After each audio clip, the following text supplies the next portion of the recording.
Okay, hello everybody. Welcome to the best D&D stream, HumbleRoads, in a tree. You guys are in the you are in the tree. We're not in the tree. You're in the tree, son. We went to the tree? Oh. Yeah. Oh god. Where's Pooh's recap? Yeah, let's have Kayla doesn't seem to know what's happening, so Pooh is gonna give a recap to let us know where we left off a couple weeks ago. We've been off for a couple weeks now. Good to be back. So, Team Awesome started out the session at the Bandit Stronghold.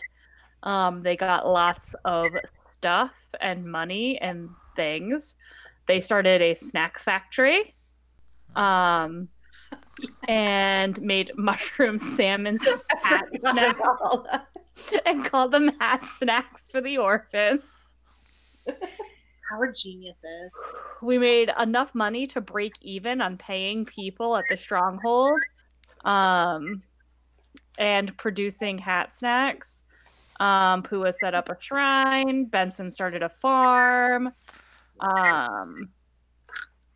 There's a lot of changes at the Alderheart, and we're summoned there by the Bird Council. While we're there, we visit Eliza. She's doing well. Unfortunately, Dead in the Tree is not selling the board game that we are mass producing with Brad. But the snacks are selling, so that's good news. We went to get our fortune told, and we found Susan the Witch in the Swamp and Normal. We went to see Brad at Vulpina's Secret. Brad had lunch with Eliza. Oh, because we were like shipping them. Let's see. I have Havel of the Autumn Moon. Don't know what that means. Wait, what'd you write? Havel of the Autumn Moon. And then I wrote tenders next to it. Oh, yeah. Remember there was the guy who was having like a conniption fit and was like, the fires, and we're chicken tenders watching the fire, and we were just like, oh, I don't care, and walked away. Yeah. I don't remember it that way. I have fires getting worse. Resources sent for refugees, but not to stop fires. I wrote monsters in the fires as well. That's so good. Should we just start everything over from level 1? You guys are in a small little town called Meadowfen. That's what I got. That's what I wrote down. I love that the recaps. So some streams will do a recap that's like for the audience in case they don't know what's going on. That was not it. Others might do a recap like for the players to remind them. I think everyone's more confused. I think your recaps are really an art piece in and of themselves. Wow. That should stand alone. That's really sweet. Yeah. It's We should do a supercut of just Pua's recaps to tell the whole story from beginning to end. It's like you could watch 50 hours of streams, or you could listen to this brief recap by Pua. I have like 12 episodes I haven't even uploaded onto YouTube, so as soon as that happens, I'll start doing supercuts. I love the idea of doing a supercut to recap everything that's happened. It'll be so accurate. We also have to play it at like 2 times speed, so it sounds like a little porcupine voice.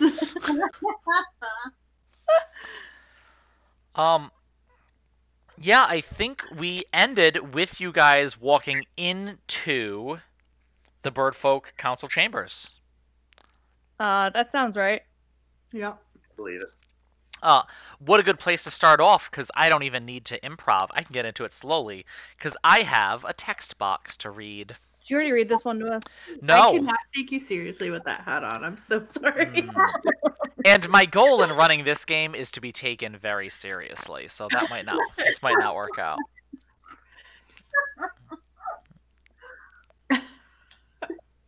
Ooh, now it's got an angle at it. All those assembled clamor over each other. Their pleas desperate. Oh, maybe I shouldn't have started there. Yeah, there's a bunch of people here. Oh, So as you walk in to the Birdfolk Council, where before it's always been this solemn kind of moment, this certain amount of austerity with the Birdfolk Council and just those being addressed. Here you walk in and it is crowded, right? People from all over the wood and possibly beyond, based on their clothing and their accents, are all speaking at the same time, trying to be heard. All those assembled clamor over each other, their pleas desperate. Some are urging for an immediate removal of all tenders from the grove before more lives are lost. Some are calling for a mobilization of the Perch Guard to meet the monsters head on. It seems everyone has an opinion and is fighting to be heard. Tevor and Havel are there as well, those two tenders you met, standing patiently off to the side of the rabble. It's a little judgy to have rabble in a text box, but at that, with all of this sound and you guys standing there like not sure what to do, never having seen an assembly of the Birdfolk Council quite like this, Beta, the now well-known speaker of the Birdfolk Council, lifts up her hand. And when Beta speaks, it is not with a booming voice or harsh language. The sound of command and respect permeates her every word. She addresses you and your companions simply. Thank you all for heeding our summons so quickly. The wood is in great need, and many of our tenders have already paid the dearest price to protect it. We hope you will hear our pleas and offer us your aid in this most dire of circumstances. And all of the eyes gathered around here turn and face you, Team Awesome, in hopes of hearing your reply.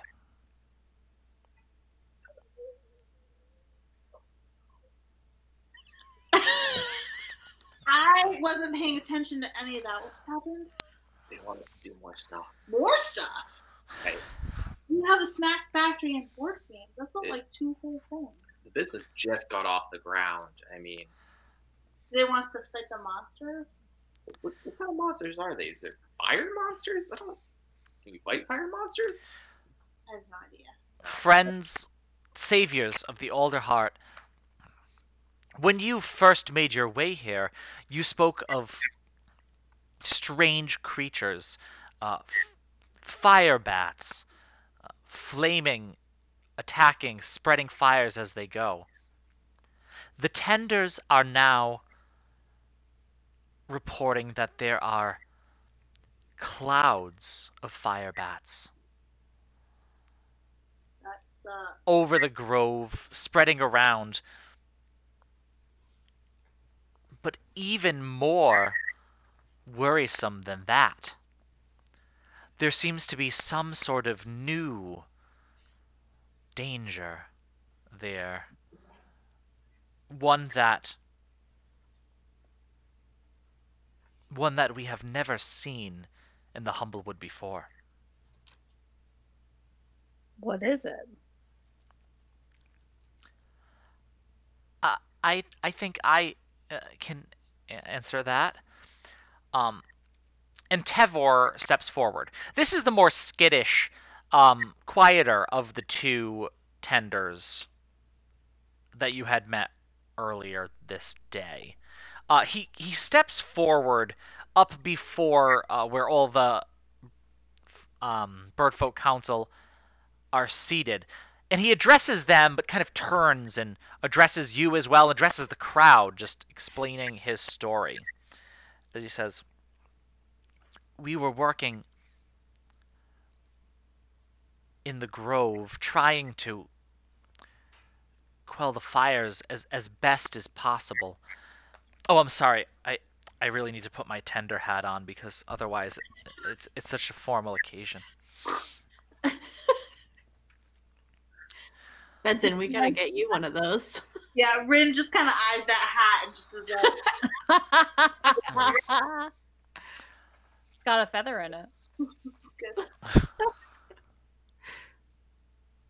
There it is. Looking around, he says, those of you who have not seen the grove may not know, but it has been burning so long, ashes cover the ground everywhere you look. As we were there working, suddenly some of those ashes, they seized up as if something large was burrowing under the ground. It never broke the surface, so I never saw what it was. But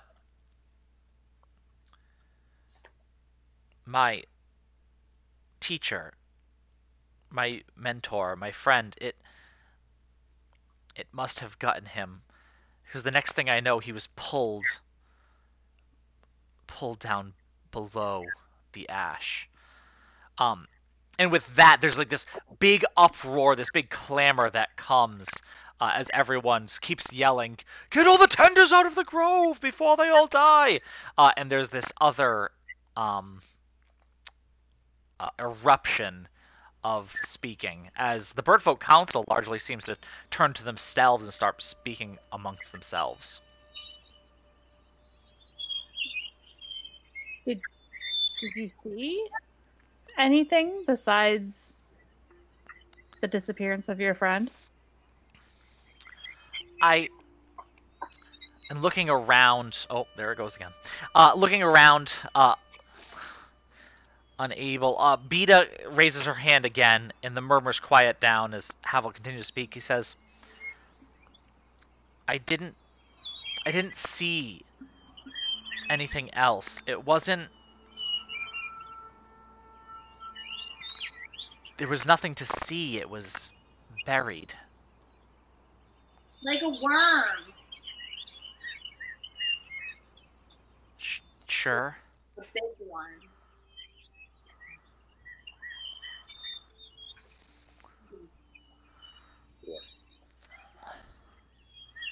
Matt, just a question. So the grove, where is that roughly in relation to us? Do we know, like, would we have an idea of kind of how far that is? Well,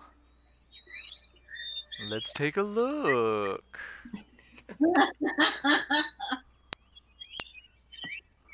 Yes, this is what we want to see. Is that why you were playing with the map?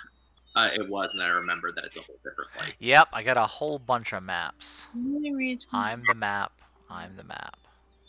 So wait, is the grove where Ash Barrow is? So, you would know. Hang on, let me move this up a layer.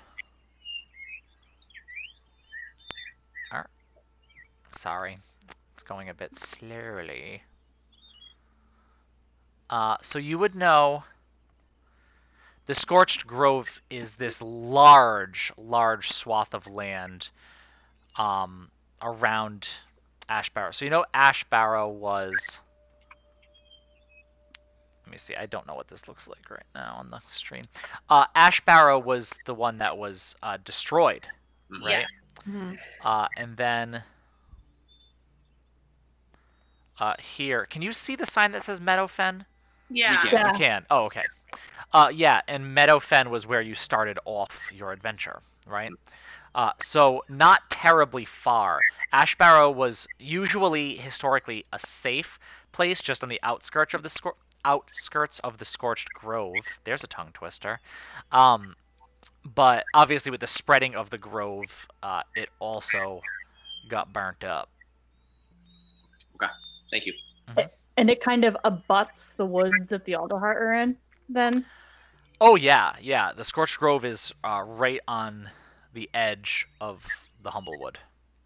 Is it it's encroaching too, right? Is it growing? Yeah, I mean, on your walk over here from Meadowfen to the Alderhout, you have to remember, you saw and smelled fire the whole way. And we almost died to bats. One little cloud of bats. Yeah. Just a little bit of bats. You only had a little bit of bats. Shh. And fill the trench with water.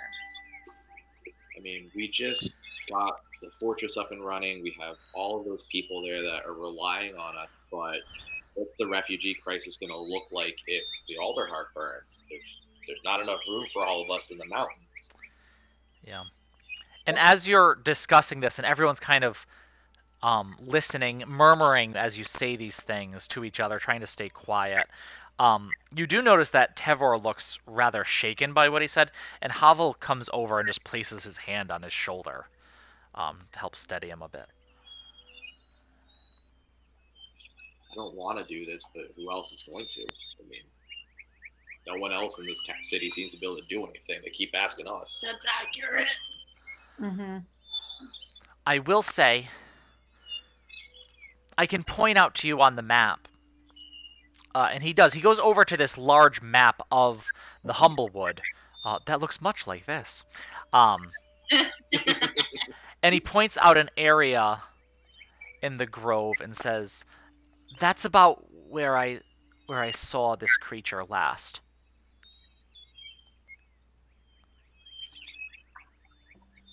I'm sorry, sir. Could you do that again? Oh yeah, around here-ish. I don't know. He points somewhere. I don't know. The book says he points. It's somewhere. It's, you know, Oh, it's in a spot in the burnt up place. That sounds good. Right there. that's helpful. That's it. That's it right there. Are you doing something? Because I don't see anything happening. You guys don't see the little flashing light? No. Oh, I'm in the wrong layer. I forgot to go back over. Okay, here we go.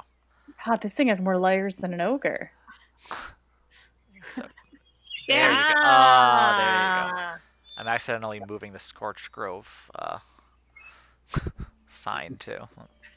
So if we go kill the fireworm, will the fire stop? We aren't. Beta then addressing you says, "We aren't sure. This is something that neither the Tenders nor the Council has ever seen before.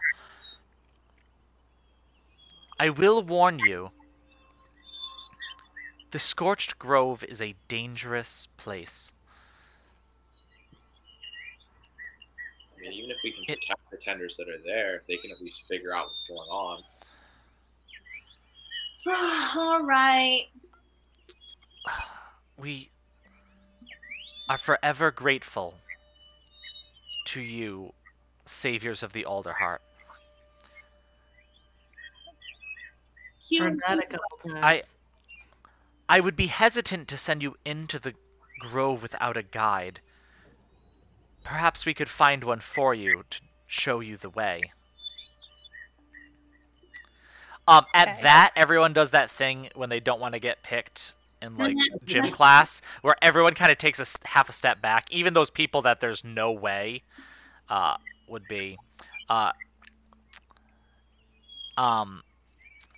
Your good friend Brad is there, and he doesn't take a step back at first, and then realizing he's kind of a half step before everyone, kind of goes, I'm gonna, and kind of like shuffles back a half step himself.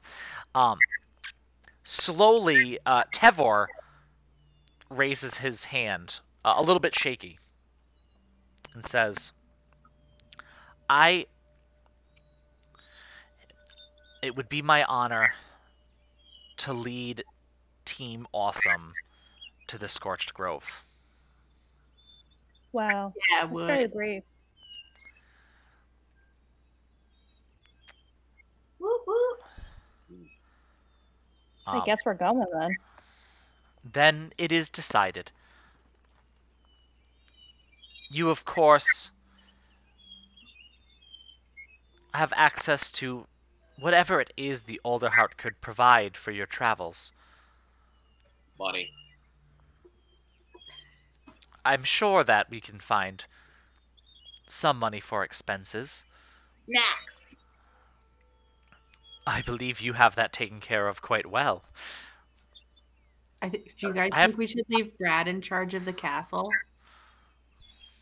I feel like we should leave somebody in charge of something. We can discuss any responsibilities I do not shirk any responsibilities, as he's looking around trying to stand tall in his suit. I think that Brad would be a great person to leave in charge of the bandit stronghold. They're probably more likely to trust him because he's a humble folk and not a bird folk. True. And it would look good on his political resume. Mm-hmm. It sounds like a win-win-win, Brad. Win, win, win.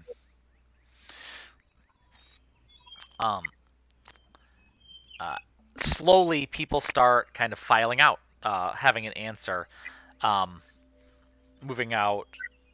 The way that you came in, you see kind of down across the end of the hall, those two guards that are always standing there, looking a bit cross that so many people got in, but this does seem to have been a more open council session than you've ever seen before. Okay. And there you are, Tevor, kind of sidles up next to you as everyone else is leaving, and says, I won't lie, I am, of course, nervous to be returning to the Scorched Grove, but any delay will just cause more people to fall to whatever this beast is, and I couldn't live with that on my conscience. I have to do what I can. Does Tevor look like he's prepared to battle things on fire? Does he look like a fireman? I'm just thinking if we want to take a little stop by Eliza's and like outfit him a little bit, maybe. Sure. So, Havel is decked out the way most tenders would be, right? He is holding a staff with him. That could be you know, like as a weapon. You do know that most of the tenders, right? They're druidic in nature, so they do have some varying proficiency with arcane magic as well. Okay, so he's pretty set. Yeah, he looks like he just and this tends to be a thing with tenders. They're always kind of ready to go. Much like you would expect like an adventurer to be, right? Like you guys always walking around with your packs, kind of like all of your stuff on you, ready to go. They're kind of like, there's not too many of them, and they're very overworked, so they're always kind of like ready to jump into whatever they have to. Okay, cool. I'll send a messenger ahead to the fortress to let them know Brad's in charge, so he doesn't just walk in there and try to take over. Old bandits might stab him. I can send one of my animals to go. Yeah. That mole again. That took a while. Yeah, the mole took The mole went well. Yes. Yeah, Indeed. that was excellent. Yes. Oh man. What do I have? Speak with animals? Is that what I'm talking about? No. Animal messenger, I believe. Animal messenger is the one. Why can't I find it on my stuff now? Never know anything is on my stuff. While you're looking for that, Havel also comes over to you guys and puts his hand. I'm sorry, not Havel. Havel's the one that's going with you. Tevor comes over to you as well and puts his hand on Havel's shoulder and says, "Which one's going with you?" "I got this, I promise." "Oh, Tevor's going with you." Wait, the squishy one's going with us? Yeah. Tevor. He's the one that saw where this creature was. I'm sorry, he does not have a staff. I lied. Havel has a staff. Tevor has a spear. Ooh, that's better.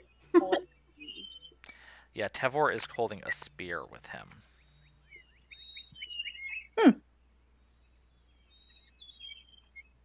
Well, this is concerning. You can't find your animal messengers? No. I'm very confused. No. Was that something you got from a shrine, so you only had a one-time cast of it? No, No. I don't think so. I've used it more than once. No. But Havel says to you, he says, Tevor, I'm very proud of you. And thank all of you for helping the grove, helping it to stay safe, and helping all the wood. You, Benson, you may want to think of joining the Tenders. I mean, you have the family history in it, and we're always looking for new members. You have committed yourself to saving the wood, and Yeah, we're gonna talk about that. No one knows I'm here. No one knows I'm doing this. If my grandmother finds out I'm in the area, I will leave. So Benjamina's really mean. just drop it. All right, man. well, I'm not going to twist your arm, but I can't imagine anything but pride in seeing a young one follow in his grandmother's footsteps. Yeah. Oh, okay. Yeah. I'm real proud. Really mean. Mean Benjamina. That's why we adopted Susan as our Grammy. So I have it on my sheet in roll 20, but not on my sheet in front of me. So that must be where my confusion is coming from. Cast that animal. Messenger animal. Kind of weird because we're all animals. So we messengers. Animal. Yeah. Animal. There it is.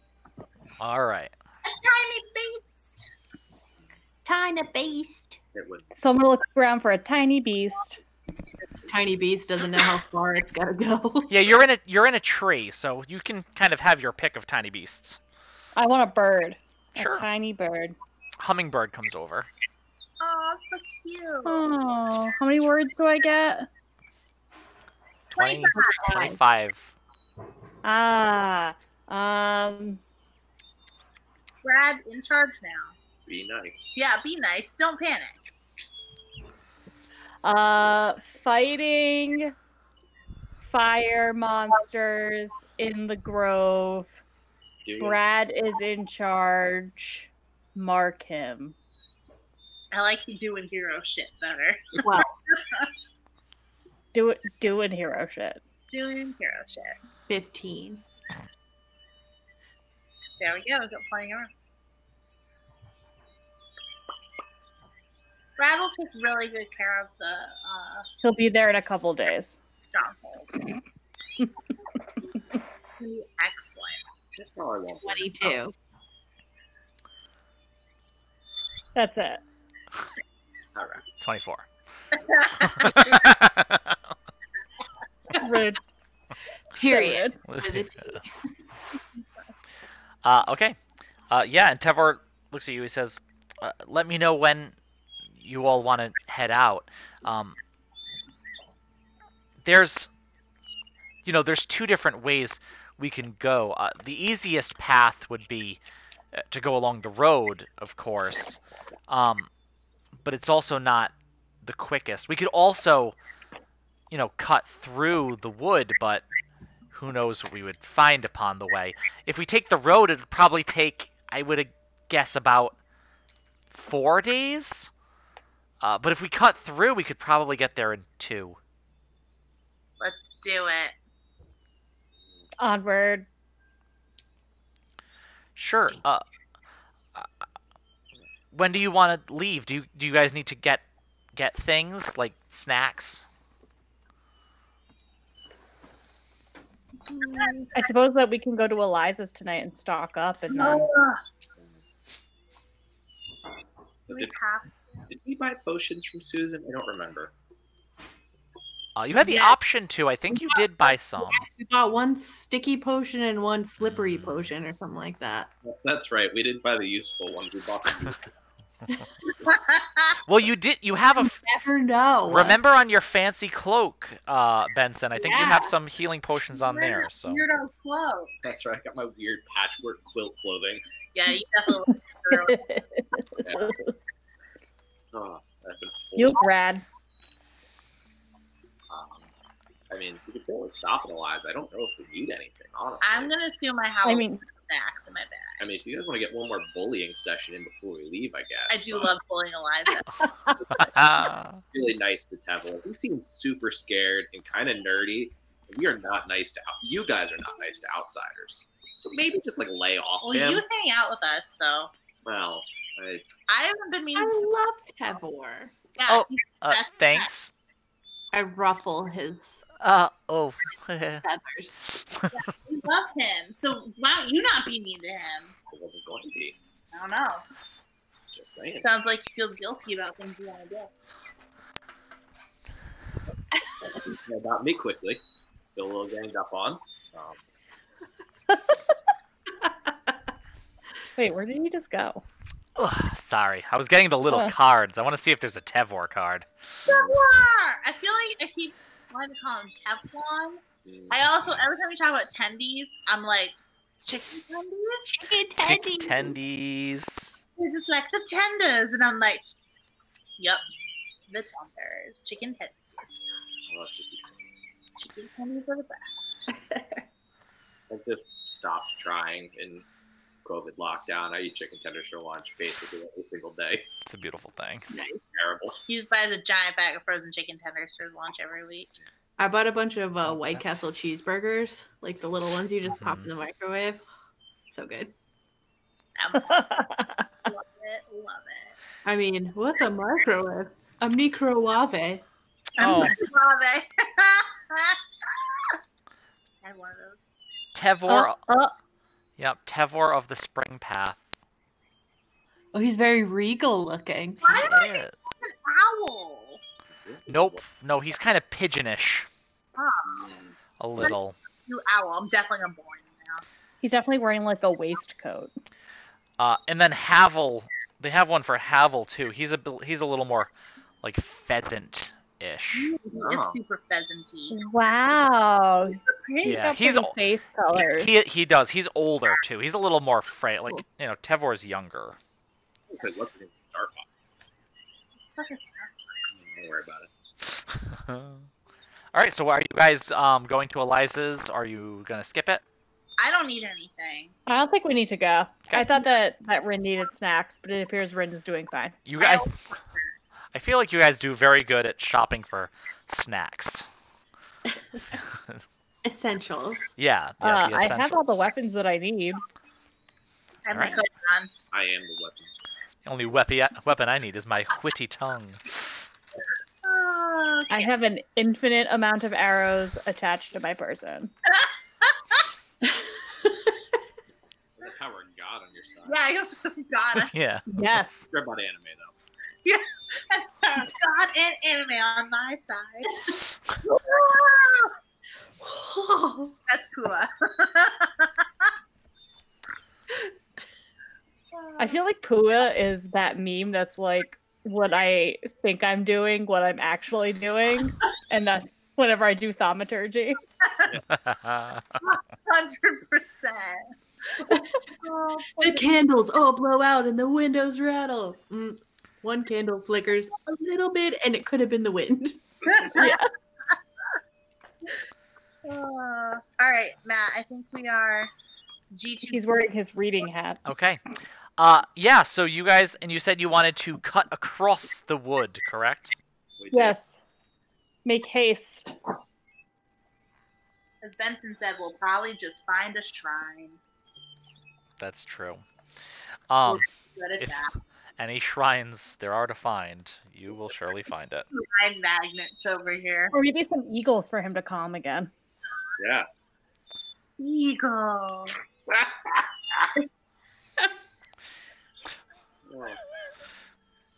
That's the rewatch I'm doing right now. Eagle. Yeah. I haven't watched it in so long. I loved that show. There's a rewatch podcast. It is Yes, with the so actors, right? good. It is so good. It is so good. It is. Oh, as I'm doing free advertisement. Is it free? If a tree falls in the woods and there's no one there to hear your advertisement, is it really advertisement? People talking about shit. I mean, that's an advertisement. Right. What is advertising? So Buy hat crackers for orphans. yeah, right. You guys know all about advertising. Do we though?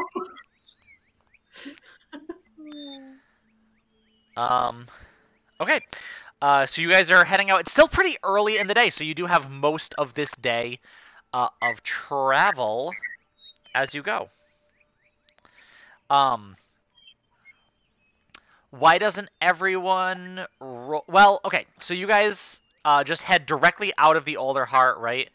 And really, you don't even take the road. You cut almost directly westward out of the Alder Heart and into the woods surrounding. For a while, as you're going, you do see some perch guard.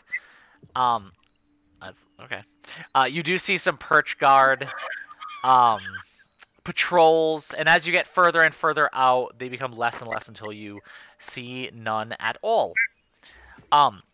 Now that you are in charge of the former bandit fortress, right? You notice some signs as you go, having been kind of showed what the signs are. And the signs are all now less hidden.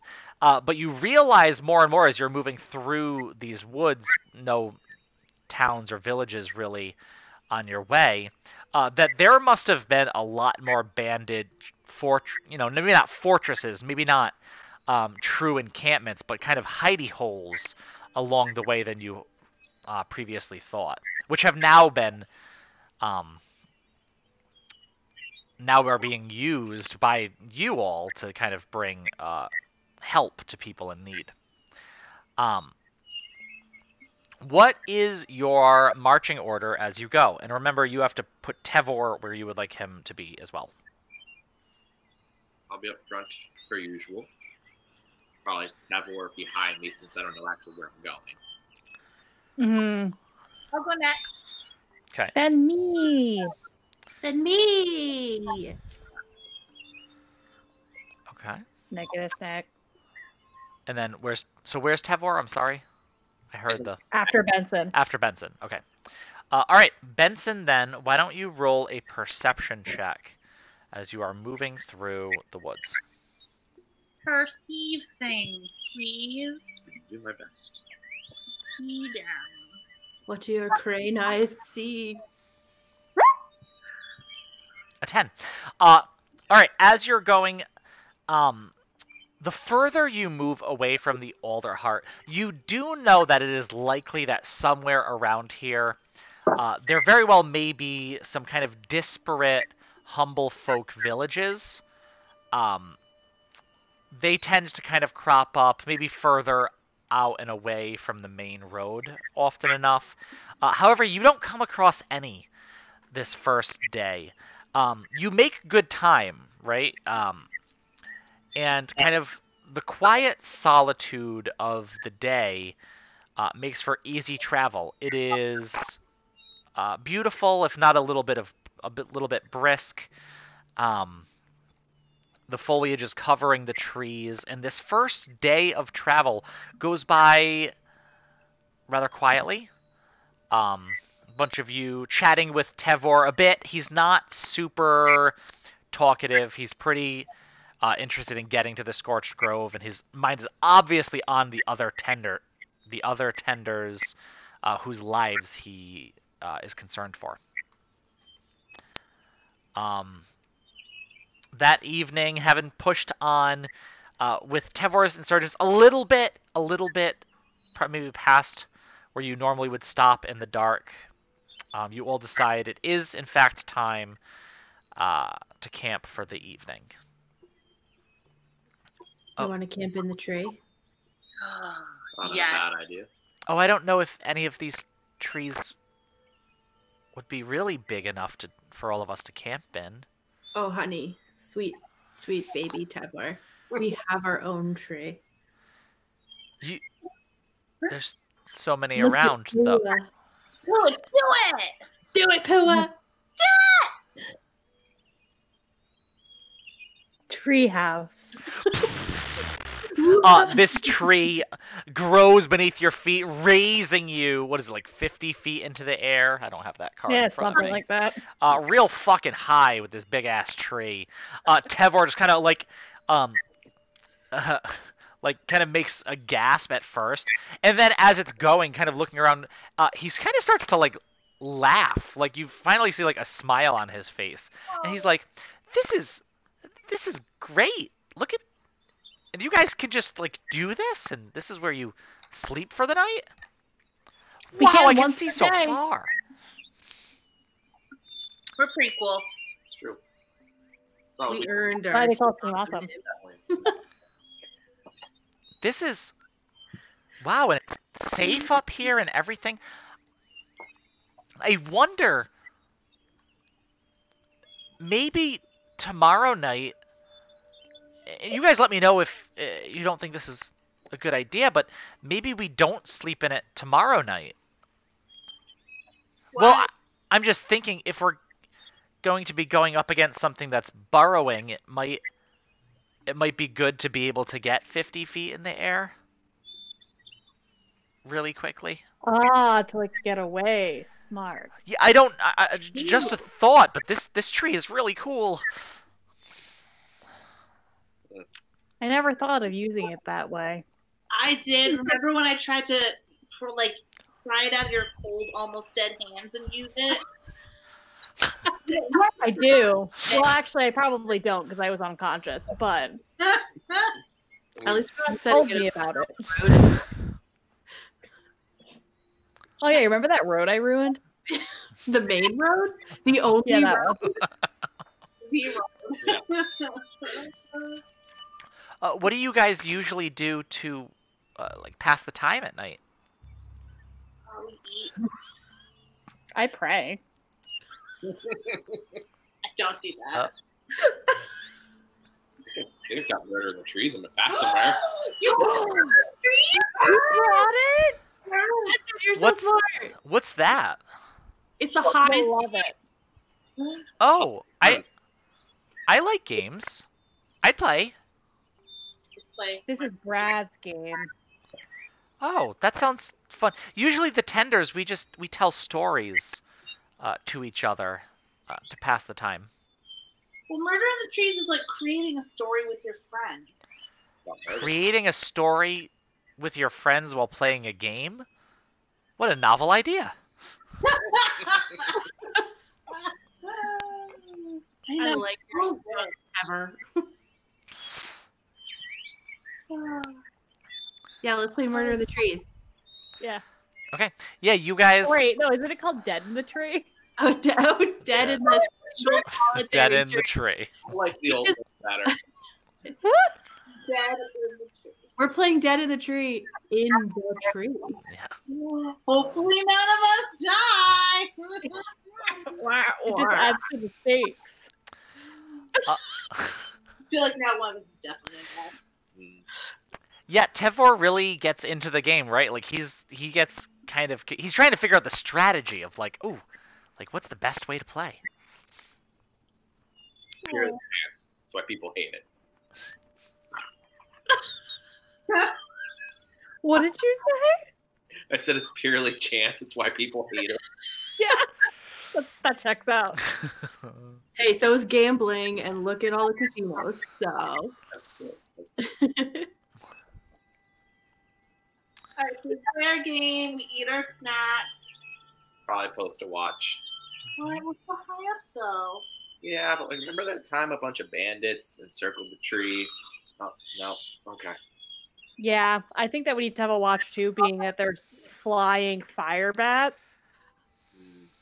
I'll take first watch. We're gonna Sure. watch flying towards. Well, I'll just for the sake of brevity, you get through the evening without, this far out, 1 day's out from the Alder Heart. You're not quite close enough to the Scorched Grove yet to find anything terribly troubling.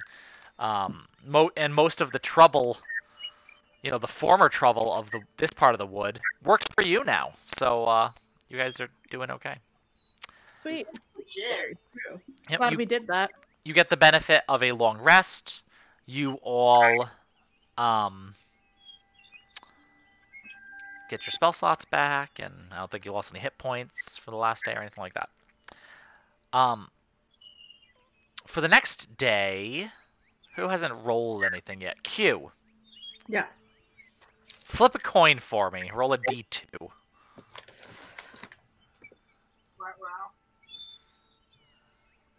Is one of those going to be a shrine? 2. Damn! You guys walking, find a big ass shrine. It's Oh, it gets another cool spell. You travel for much of the morning, getting closer and closer, and Tevor assuring you you're getting closer to the Scorched Grove. At a certain point, though, you notice something. Text box. While making your way through the tranquil forest, you see what looks to be a blazing fire off in the distance.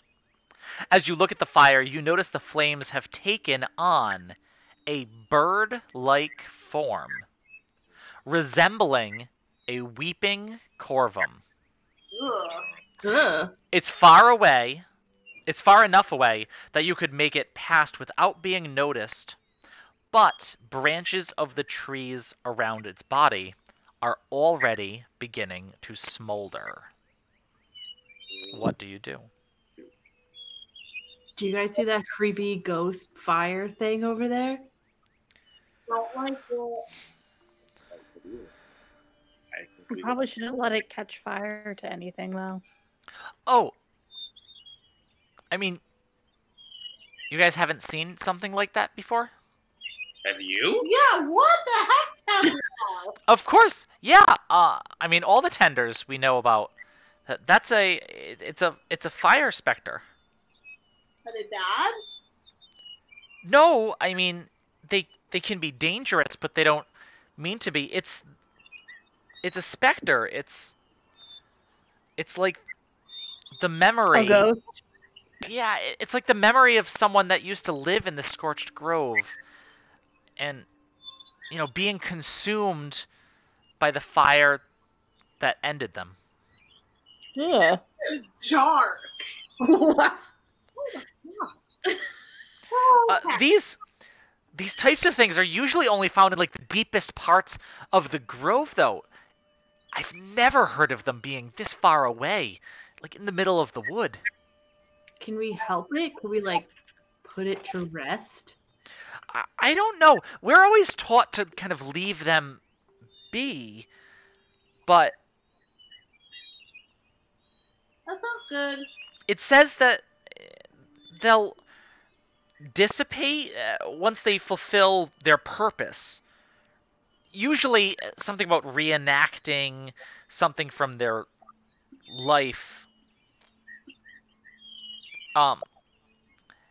If we go over to it, we might be able to help it along, but we also might make it angry.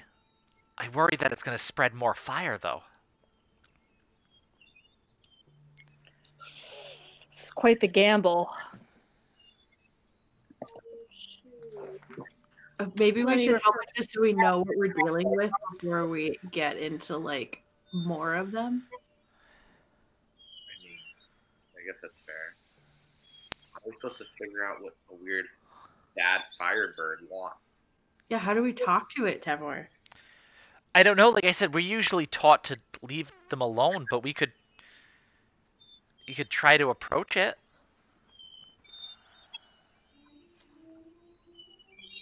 I don't know. I think we should skadoosh around it. Maybe. Who, ask Fardio what we should do. Okay.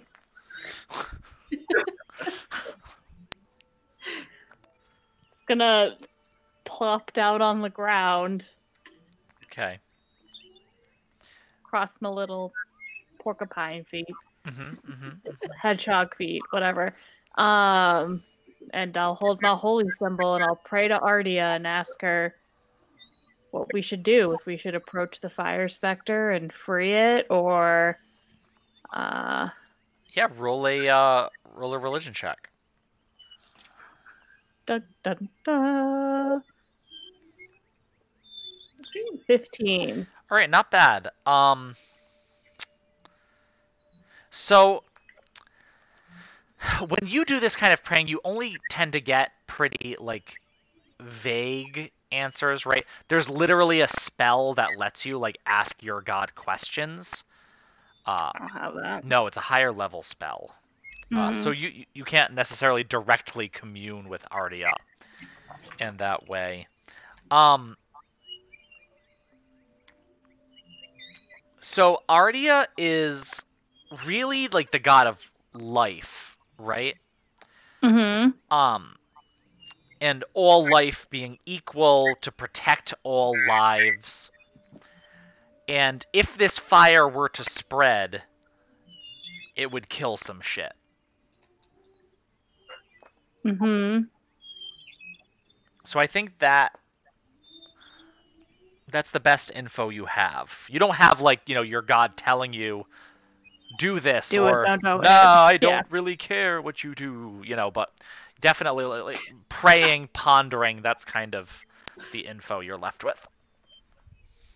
I think that Ardia might want us to intervene so that the specter doesn't accidentally harm another living creature. Do you know any other gods? Can we get a second opinion? No. You're probably right. The winds are burning enough as it is. I think we have to stop whatever we can. Can I ask you a question, DM? Yes. I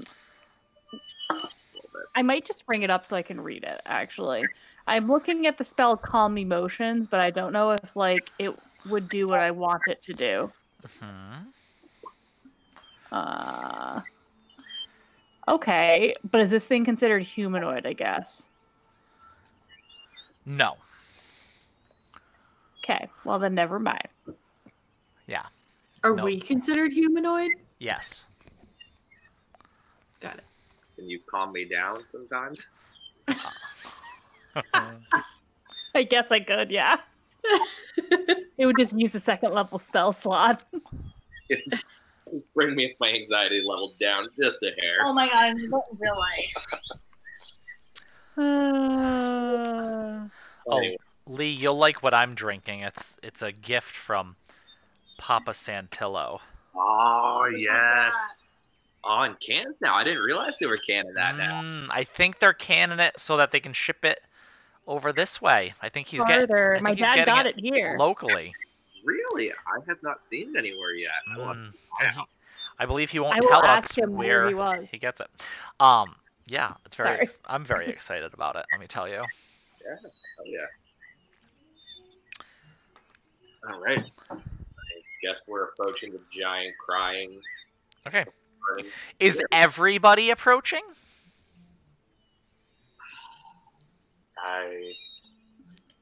Strength in numbers, maybe. Okay. How about we approach, but Q hangs back, Hmm. just in case, because she's a sharpshooter. Yeah, she'll Okay. I'll kind of hide behind a tree with my bow ready just in case they Sure. piss me off. Roll a stealth check to see how well hidden you are. And I'm going to read the next text box while you do that. As you approach, the creature appears unaware of your presence. Damn well hidden. 25. Shit. can't see her anymore. That's not in the text box. It is on its knees and continues to fruitlessly grasp at something in the underbrush, only to burn any plant life it touches. With each failed attempt, the creature places its head in its talons and shudders in a way that suggests weeping.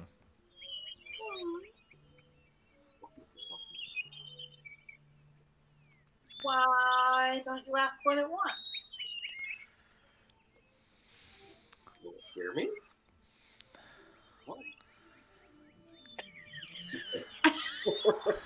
Sorry, the cats are like beating each other up really close to me. I got distracted. Do we on the ground, like around it, besides just like brush and burning stuff? Say that again. Can you tell us what we see kind of around it? I'm sorry, is it just like burning brush or debris? Is there like a structure, like even if it's like burnt down or anything? Sure. Why don't you roll an investigation check as you kind of like look around the area? Investigate, so good. Investigate, so good. 17, nice. So there's definitely some brush. These are smoldering, especially the things closest to this creature. This creature is giving off a lot of heat. It is absolutely, Whoa. Whoa. That's wild looking. yeah. I know this isn't the best way to show pictures, but it's the best way I Cool. got. So everything near it is starting to kind of like smolder and burn, especially as it's trying to like reach for these things in the underbrush. The one thing you do find, Benson, with that investigation check, there's an overgrown wooden grave marker that is currently covered by reeds right nearby. Can I safely get to that, or am I gonna get burnt from the residual heat? You can get near that. It's a little ways off, from where this bird is. So you can get to that. You do notice that. I would say you probably don't have the longest amount of time before this really starts to become a bit more of a blaze. You can try if you guys want to put out some of the fire, but you're going to have to get pretty close to this creature in order to do it. Then I think I'm going to run right over to whatever it is I saw and get a closer look at it. Yeah, you go down. You can't really make out what it said, but it's obviously a grave marker, right? And you kind of clear away some of the reeds a bit. And there's definitely an old grave that is here. Creepy. Yeah, is there anything written on it, or can I see anything related to it? Like, or is it basically just there? It is just there. You cannot make out what it says. It's made of wood and obviously old, so it is worn down. You know, it's illegible at this point. Okay. I think I'm gonna just yell at the spirit and just start kind of waving maybe my staff around a little bit and just see if it notices me. I mean, I don't know if it'll understand anything, but maybe just make some noise, make some movement, see if it'll look up or anything. Okay. As you do that, it doesn't really seem to pay any attention to you. It just keeps like grabbing at things in the underbrush, and then like weeping over and over, not being able to grab whatever it is it's trying to grab.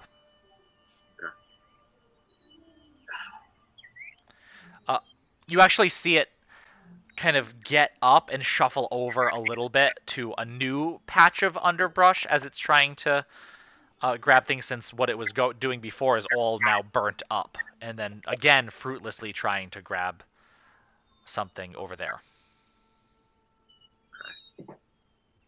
I mean, I can create some water. Should we put her out? I don't know. I don't know what to do. I don't know if that would be the best idea. I mean, okay, I'm just spitballing solutions. I apologize. I realize now that probably wouldn't be best. I mean, I think that would cause a real confrontation. Oh, and Tevor starts going over to where this creature was and starts trying to like put out some of the fire that's not so close to the creature anymore, like where it was. Not wanting to get too close, but not wanting to watch this fire spread either. She's looking for something. She's trying to find something. I just don't know what. Is she looking for this grave? Make a perception check. That was in my character sheet, and I just closed it. Oh, sorry. I had it open while you were asking. I was just being silly. You do notice continuously this bird is trying to grab at flowers, these wildflowers that are growing in the underbrush.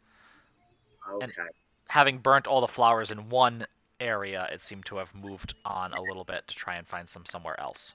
Are there any near me? Yeah. Yeah, there's a good amount of these kind of like blue and purple wildflowers growing around. Yeah, if I can collect some of those, Mhm. just maybe a handful of them, like 10 or so Sure. in a bundle, and I'd like to just put them at that grave then to see if I can just place them down. Maybe if I don't think I've got ropes. But I don't really want to tie them with ropes. I'll just maybe loose just a handful of them.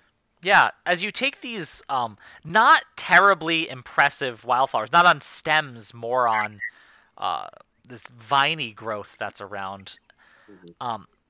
and place them where you had cleared some reeds before, all of a sudden this specter's head whips around, looks at you, turns its head quizzically,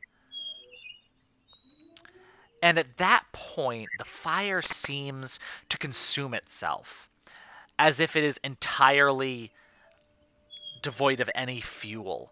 This creature continues to burn, but it seems to fizzle out into kind of this thick, acrid smoke that fills the area. And as just a couple seconds go by, the smoke seems to dissipate with the wind, and it's gone.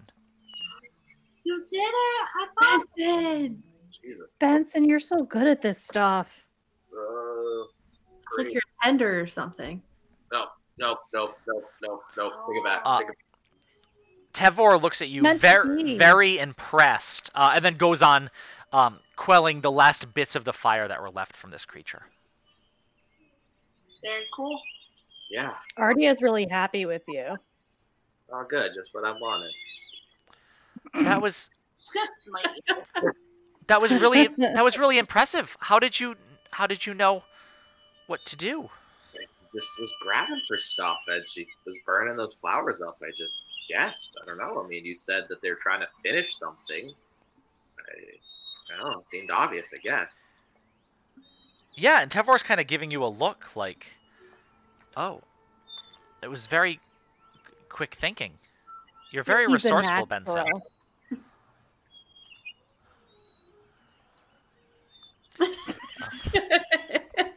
He's so upset. He's mad he did something good. You're acing this tender interview, Benson.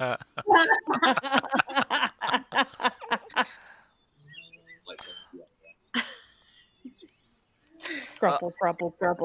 All right, we should keep moving, I guess.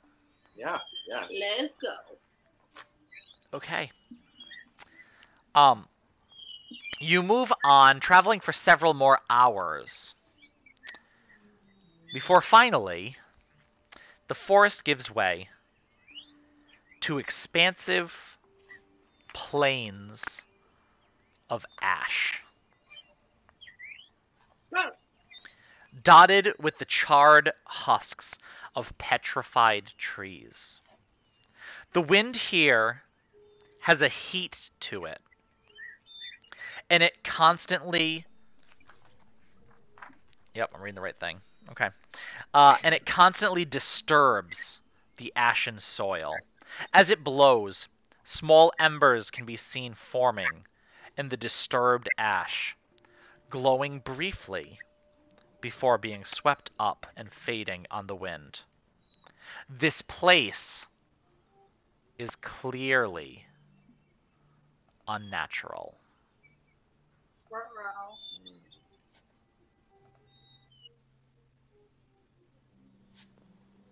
Well, this is spooky.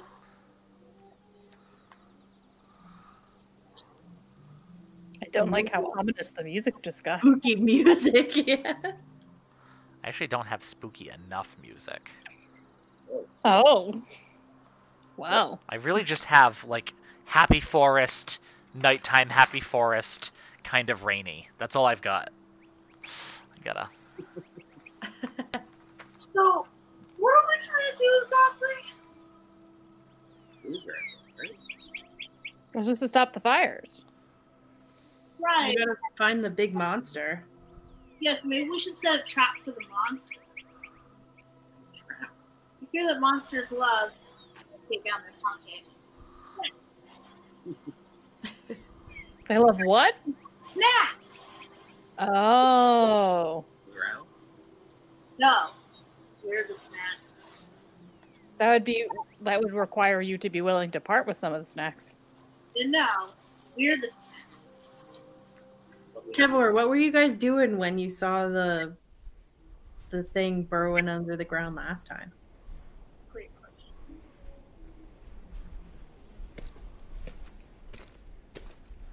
Is Matt frozen? Tevor? No, he's blinked. Sorry. What were you asking, Tevor? I'm sorry. I was looking for wind music. Oh. I was asking if what his group was doing when the big burrowing monster attacked last time. Trying to quell some of the larger fires. There's nothing you were doing that would like attract it, like I don't know, jumping on the ground real hard or something. Like, hey, over here, monster. I don't think so. Were you using water, like splashing water around? No. We find that doesn't work. The Scorched...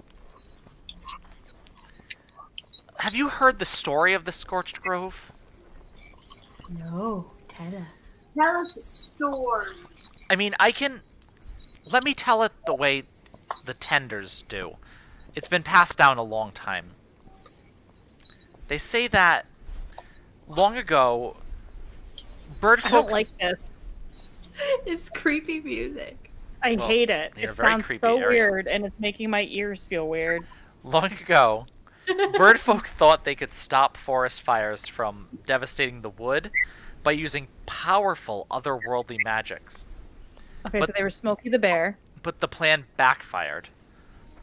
Their magics only fueled the flames, and the grove was consumed. By the grace of the Amaranthine, the birdfolk were able to lull the blaze into a quiet slumber. Though the flames were contained, the act unbalanced the elemental forces of the wood for generations. This is why only gentle magics are used to help heal the earth. With nature, the slow way is the right way. Because of that, we don't really come and splash a whole bunch of water. It's not really what we do. We try to work with small amounts of magic and help to balance the nature here. Oh, it's working. Okay. Don't get me wrong, it's not perfect and it's slow going, but any large attempt to try to change things has generally just made things worse. Okay. That's fair. Were you putting out fires when this thing attacked you? Was there a group of you? How many of you were there? It was just the two of us. Two of you. We don't have enough tenders really to have large groups going out.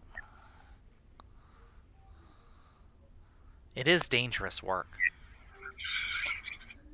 Should we just all walk out and start trying to put out fires in an area and see if the thing comes? Or maybe we could do it from a distance and see if it pops up where we're putting the fires out. I don't know how we do that though. I mean, we could just search for it. Let me tell you, it wasn't as if this thing was really going to hide well. Maybe we could find tracks? Are any of you good trackers? Nope. I spent some time in the woods, but I don't know if I consider myself very good at it. Benson, you've definitely been impressive so far. You made it to the second round. Maybe I should just go back. I feel like the stronghold probably needs. No. Monster worm. Let's eat it. If you guys do want to try and find whatever this is, you can. Someone can roll at advantage, or 2 people can roll survival checks. You have a lot of points to Well, survival. I was gonna say, if it's survival, I feel like I would be good at that. Okay. Really? Yeah. Yeah, tracking is it. a survival skill. 16. I have a +7. Oh, I got you a 16. That's not bad when you roll a 9.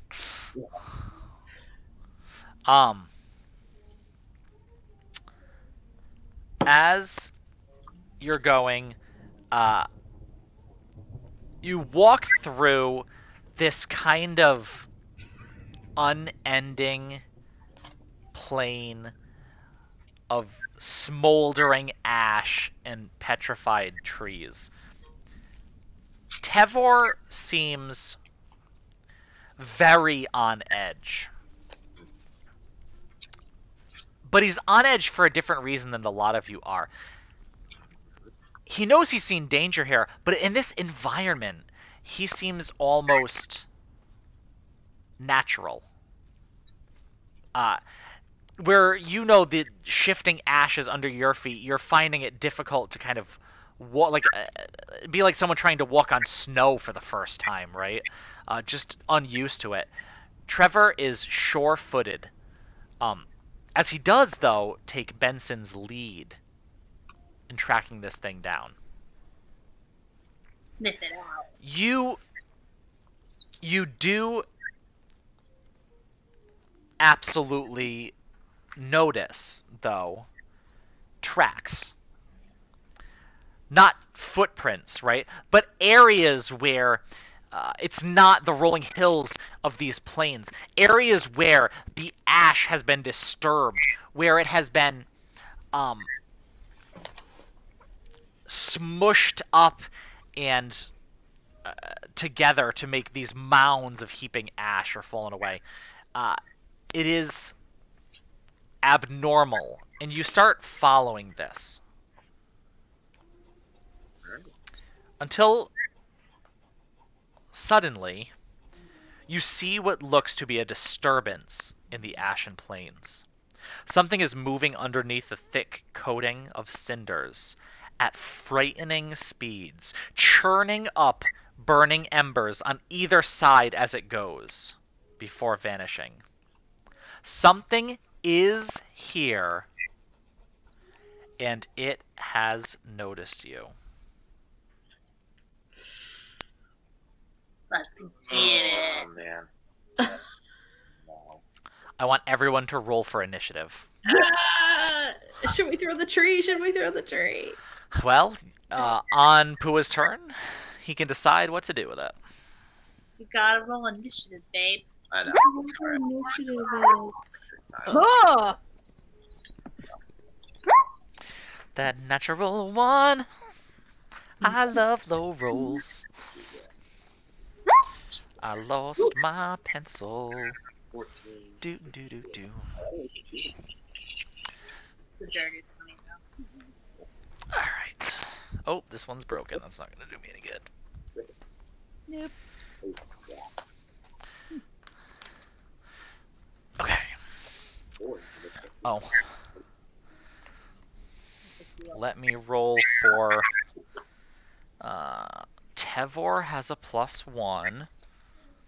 4.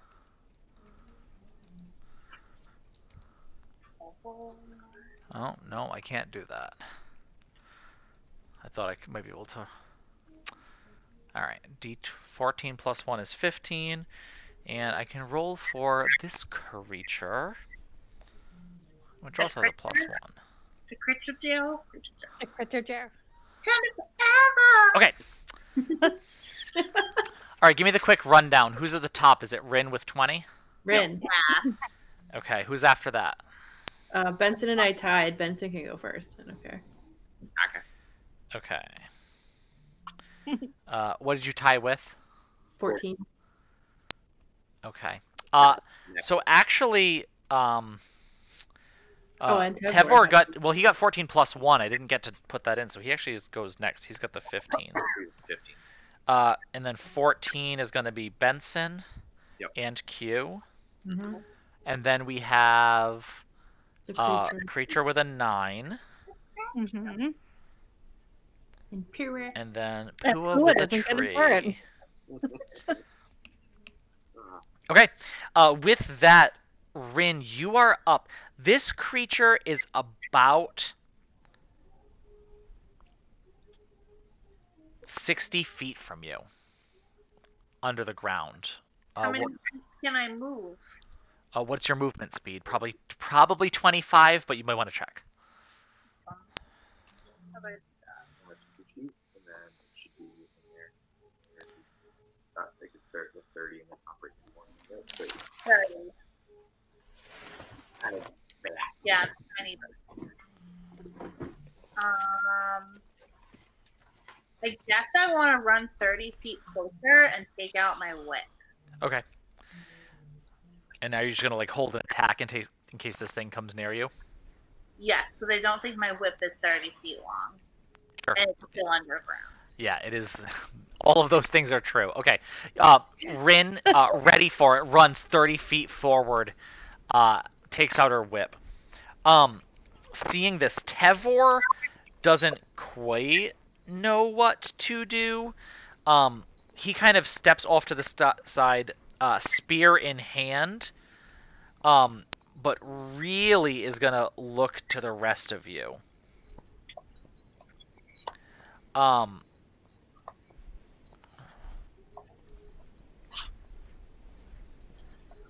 Oh, you know what he's going to actually do?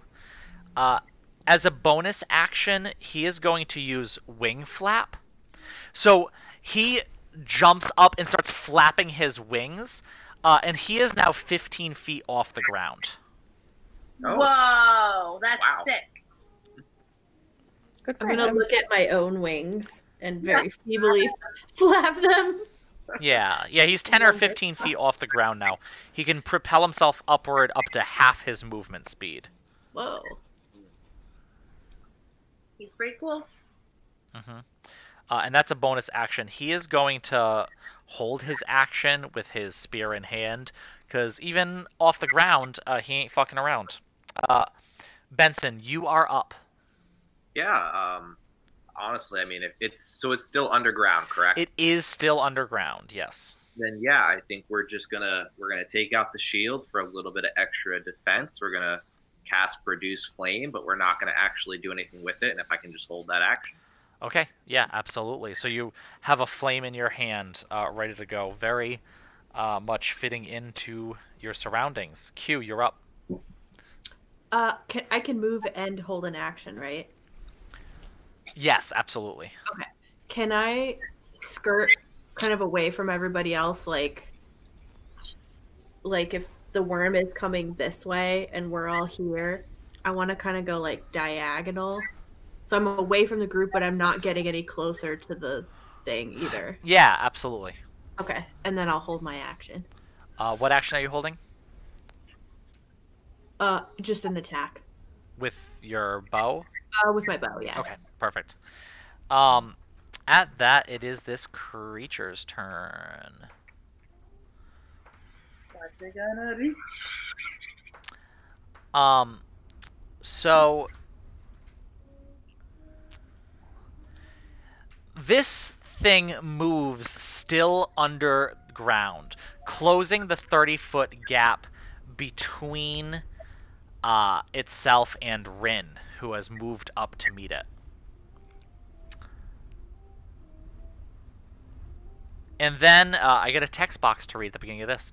A creature resembling a huge molten snake breaks the ashen surface with incredible force.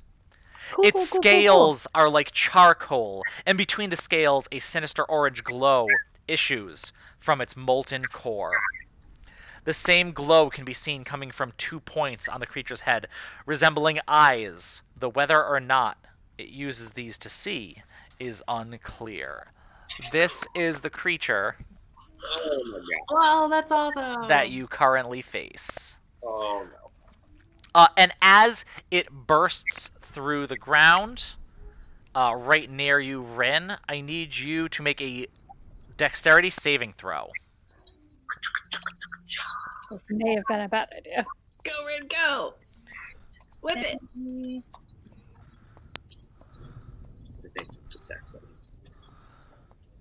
I hate when the horse walks by in this fucking soundtrack. Yeah, I don't know why there's a horse. I don't know. Yeah, absolutely. You are able to keep your foot as the ash is displaced from around you and the ground rumbles beneath your feet. And then this creature, the ash snake, is going to attempt to attack you. So this is going to be... He's going to roll to attack. That is an 18 to hit. Ew. Okay, you are... as this snake curls around you and tightens itself on you, you are going to take some bludgeoning damage, and you are grappled. Gross. Mm. So wait, how much damage did I take? I got to roll for it. I'm just checking other stuff. He's beginning to feel like run away should have been our response. You take 15 points of bludgeoning damage. No. That is just... And it is also going to attempt to bite you. Since there is no one else in range, you're the only one to attack, and it's going to do so at advantage because you are constricted. Don't bite me. So Shouldn't have done this. Oh my god. that's going to be a 6 to regret hit, but it's at advantage, so it's actually a 20 to hit. I'm dead. Oh my god. I mean, we don't know the damage. Oh, that's not 20 hit points. Okay. No, that's a 20 to hit. You take 5 points of piercing damage as this snake bites into you and rears its head back, hissing. This molten tongue sticking out from its mouth. Stop. And that is going to end the creature's turn. Oh god. Pua, you are up. I'm gonna cast Guiding Bolt. Sure. I think. Yeah, Guiding Bolt. Okay. Hold on. I gotta click it. Oh, did anyone that had a held action want to attack? So, Ooh, yeah. so Rin, before Pua goes, sorry, Rin and Q, you can both roll to attack. Because you were both holding actions. And Benson. Benson, you were holding an action too, so you can roll to attack as well. I'm grappled. I'm going to say this would have been before you got grappled, because technically it would have released as soon as this creature... and if you're grappled, you can still roll to attack. So I can whip it? Whip it good. Whip it. Whip it. Stupid worm face. 25 is definitely going to hit. Yeah, roll for damage on that. It's a good fucking roll. I can feel your rage in that roll. Right, and then right after I slash it freaking boa constrictors me. Yeah. Yes, it does. Stupid worm. Okay. Anyone? Shoot it. Okay. Q roll to attack. You can roll at advantage because you do have. Oh, I'm sorry, not at advantage. No. No, but you can use your. It's only an 8. Yeah, that's not gonna quite do it. Right? You don't get it. Yeah, you don't get advantage. Because someone's within 5 feet, you would just get. I just get sneak attack.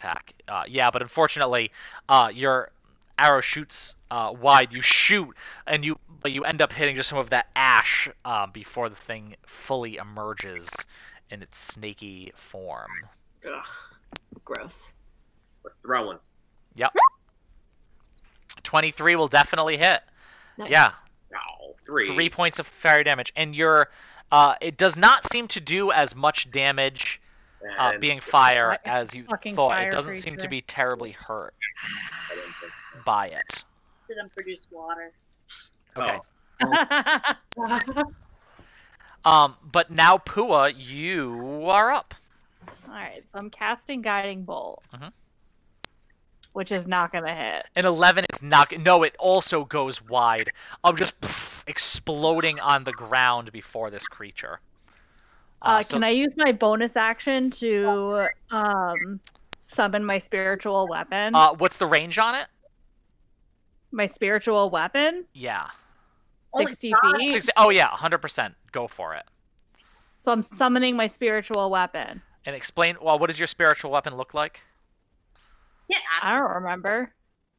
You can just ask people what their spiritual weapons are. Like inappropriate. I think it's a short sword. I think that's what it was. Okay. Yeah, And it's going to be like gleaming and have like this like radiant light of Ardia shining off of it. And I wish I Yeah. had a tiny sword. Yeah, as your guiding bolt explodes on the ground before it, this gleaming, radiant, divine sword appears behind the creature, and you can roll to attack with it. oh, I can? All right. I'm not Yes. very good at this spell. This spell still confuses me moderately. That is a natural 20 with the spiritual weapon. Roll to attack with that. Fucking this thing We're gonna up. roll for damage. Yeah. Okay. Watch this thing have like 400 hit points. And we're I mean, like probably. 3 hit points at a time, just like. Wait, Yeah. is that doubled? Because that's kind of lame. I never know. 7 plus 1 force. Let me see what it says. 1d8 plus 3 equals 4 plus 3. What's the plus 1? Oh, and it rolled. Yeah, so what it does is it rolls, and then it rolled an extra d8 for you. Yes. So it rolled a 1 on the second d8. That's why it's got the plus 1 there. That sucks. Yeah. It was a natural 20. It was. So that.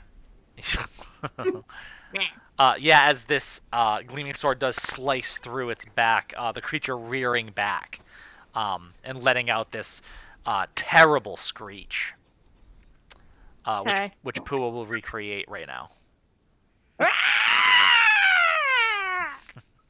So good. Rin, back to the top of the order. You are up.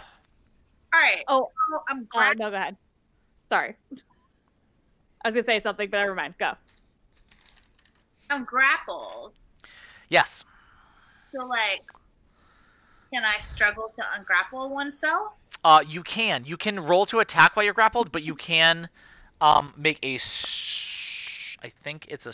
You have to do a strength. So wait, I can whip it while I'm grappled? You can. Let me double check. I think it might be at disadvantage. Oh, I don't know. I don't want to kill me. This is the kind of thing I usually have right on my DM screen, but virtually I don't have a DM screen.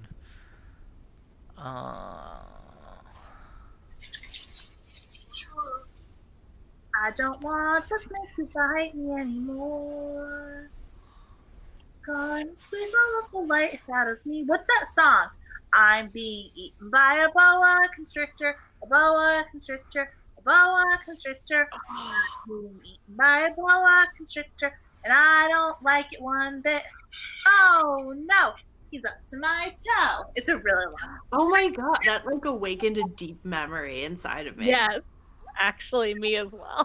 I don't know. You guys sing weird stuff over on the island. I don't know that shit. It's all the weird Girl Scout songs. It is a weird Girl Scout song. It probably was a weird Girl Scout song. That makes perfect sense.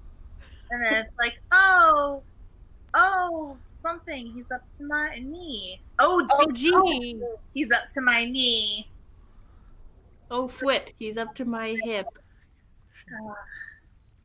Oh, flummox, he's up to my stomach.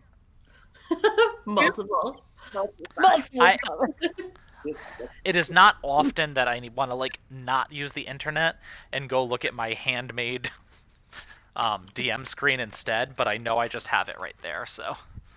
Oh, heck, he's up to my neck. Yeah. And then at the end, you're like, because inside the ball is dark. really dark. Did you also ever sing the Titanic song about the dead children? No. Yes, you did. What Girl Scout troop were you in? Oh my god, I used to sing it with my mom too. It's like well, they put them down below where they were the first to go. It was sad when the great ship went down. It was sad, so sad. It was sad, so sad. It was sad when the great ship went down to the bottom of the. And then half the troop would go, sea. And the other half would go, husbands and wives, little children lost their lives. It's really dark. Oh my god. I've never heard this in my life. It's so dark. But I love that song. Yeah. It sounds really good when you put the harmony.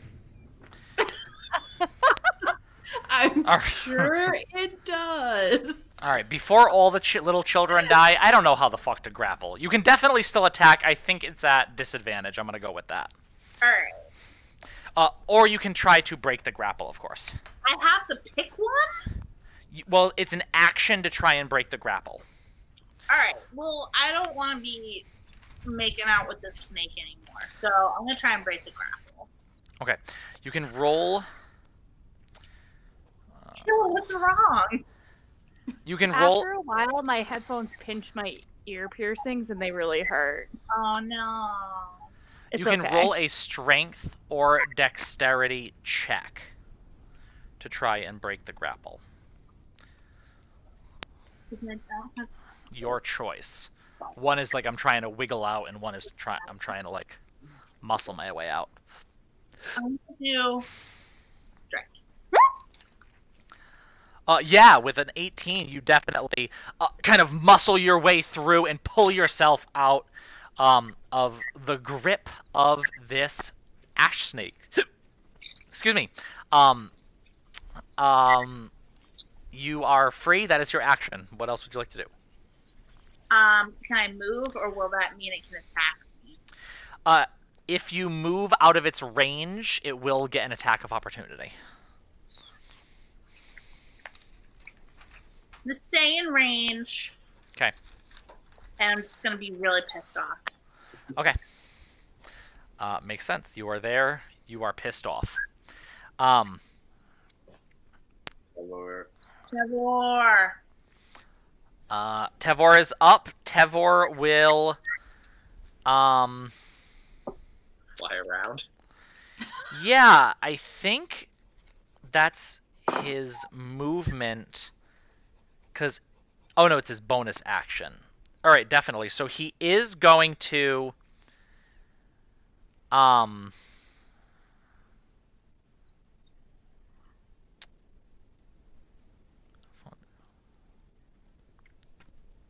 don't know how far he can So you guys have, the birds have that gliding option, or the gliding ability. We just have not really used it. Yeah, I used it once. Why glide when you can hide? So he is going to use his bonus action to wing flap again. So now he's about 20 feet in the air. And he is going to start flying in the gliding down in the general direction of where Rin is. Although he's not going to get terribly close, but he is going to get close enough to throw his spear at the creature. So he's going to huck a spear. Hug a spear! That's a 21. Ooh.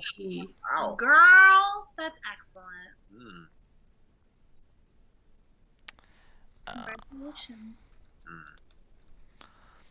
And he's going to do 6 points of piercing damage as he just throws this from up, kind of falling, losing a little bit of altitude as he does, but it sails true and whoosh, pierces into the side of the creature, who rears back again, obviously pissed off that Rin has escaped its clutches. That is going to end Tevor's turn. Benson, you are up. Yeah, we're going to cast, for the first time, we're going to cast Acid Arrow. Which we get special because of our druid thingy. Mm-hmm. Okay, 24 is definitely going to hit as you shoot this acid arrow out towards the creature. Roll for damage on that. Are we level 3? I'm casting as a level 2 spell. Oh, ignore me. No, you're fine. So that says 9. And then also, Okay. round, it's going to take an additional 2d4 at the end of its next turn. An extra 2d4. Okay, remind me that that's happening. Because of the acid. Because of the acid. Yep. As it is hit with acid arrow, definitely. Yeah. Okay. My bonus action. Yeah, go for it. What are you gonna do? I'm going to use my bonus action to cast Healing Word on Rin. Aww. Okay, what are you saying to help heal Rin? Rin is a giant fucking snake that just bit you. All right, and with that, you heal 9 hit points. Pretty good, pretty good.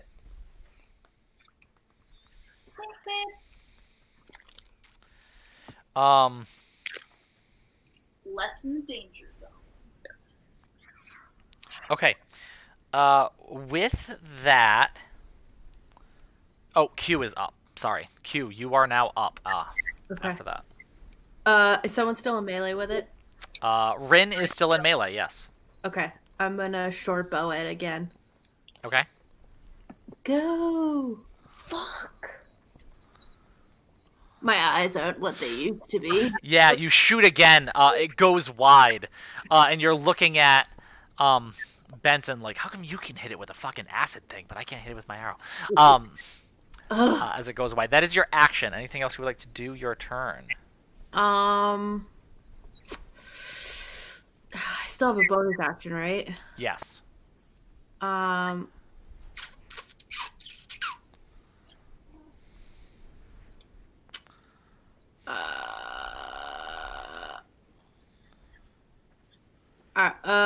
just gonna move a little bit closer, so it won't take my full movement to get to it next time. Sure. Absolutely. Like half the distance. Yeah, makes sense. Okay. And after you, it is the ash snake. Again, Rin, you are the only one in melee. It again goes around and tries to wrap around you to constrict you. Does it succeed? Let's see. That's a 22. Against armor save? Yeah, What? against armor class, so Yeah. I imagine that's going to do it. That's a 15, yeah. Stupid snake. So you take 9 points of bludgeoning. I literally just got those men. Just what you got back. And then the creature all of a sudden burrows back into the ground, pulling Rin along with it. Girl, what? Yuck. It moves right underground along to where you are, Q, having just gotten closer to it, and bursts out from under the ground in front of you. I need you to make a dexterity saving throw. Oh my god! Not dirt in my fur. Oh shit, 11. Yeah, you are prone as you fall back against your back. This thing in front of you, it hisses and then goes down to bite at you. At advantage because you're on your back. No! Oh, that's a natural 20. Oh my god, I'm gonna die, guys. So, didn't need that advantage, but man, am I glad the snake had it.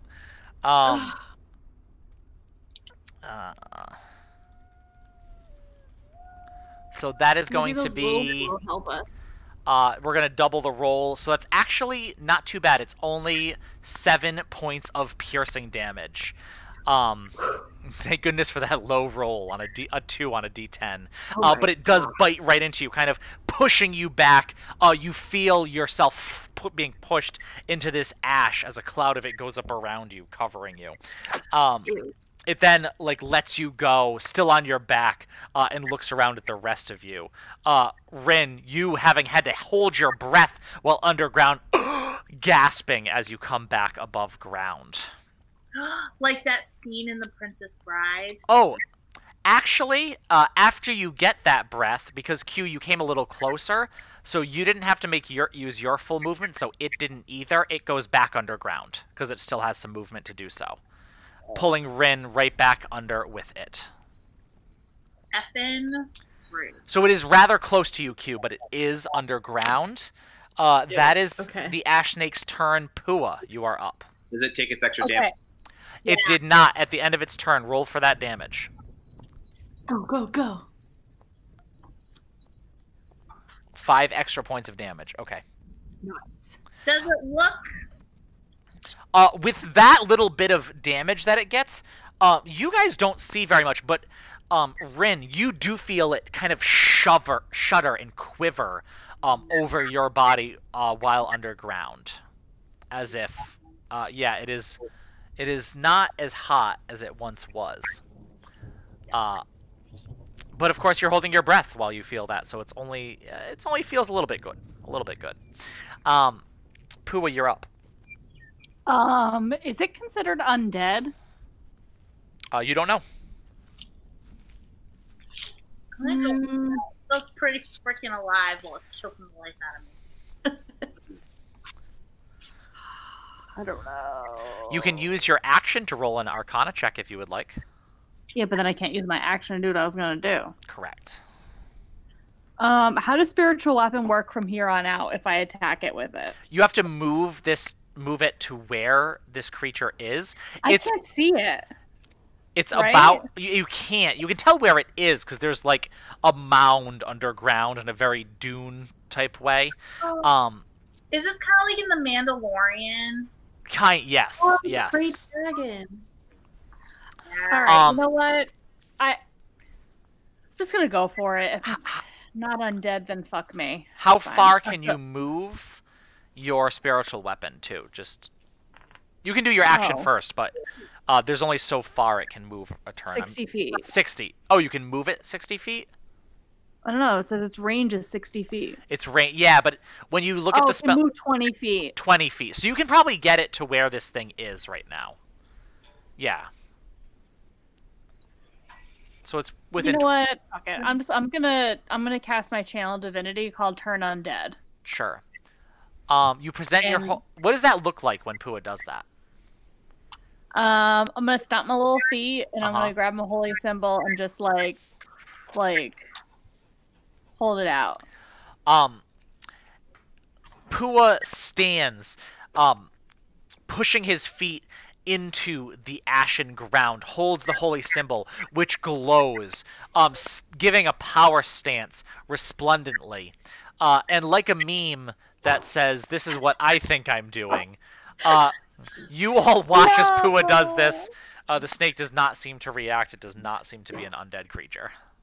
That sucks. It still looked cool, Pua. Thanks. I'm gonna use my bonus action to move my spiritual weapon closer to it. Alright, and then you can roll to attack with your spiritual weapon. Well, at least I still get to do that. It was worth a try. Where are you, friend? Here you are.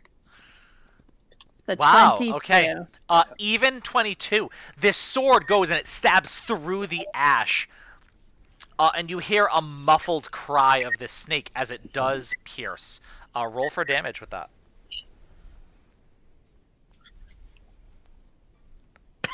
5. 5 points of damage. Okay. With that, Rin, you are up. You are underground, holding your breath, covered in ash. This is great. I love this journey. Wait, do I get the spell attack and what attack with a short sword would be? No. I just get its spell damage. Okay, I just want to make sure. Yeah. So it's the spell damage. It takes the form of a short sword, but it's really this energy. Okay. Like divine energy. Sorry. Carry on. That looks like a sword. Mm-hmm. That's a good question. All right. So I'm wrapped up in a snake and I'm underground. Yes, that is. Compared to where I am wrapped up in this snake, where is the wound that Benson inflicted upon it that's like bubbling and festering with acid? Probably still a little further up on the snake. Like, Because punch it in there? You can certainly try. Punch it. Can I weasel a knife out of my coat? Sure. Can I wait? What do I have in my coat? I don't know if I had all of your stuff, but we've got longbow, whip, hand axes, arrows. I'm fully aware I look like a doofus right now. I just need this thing off my ear. You look like a doofus? Oh, that's smart. Or Don't worry, Matt's hat's very distracting. But an axe isn't really. Maybe. Can I weasel an axe out? Sure. A hand axe? Yeah. Definitely.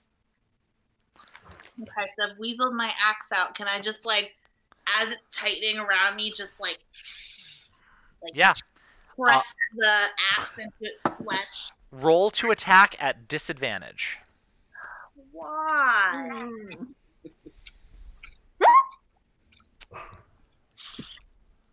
Oh, that's me, not Benson. That's fine. It's the same. I didn't from my character sheet. You have a +4 to attack too. Mm-hmm.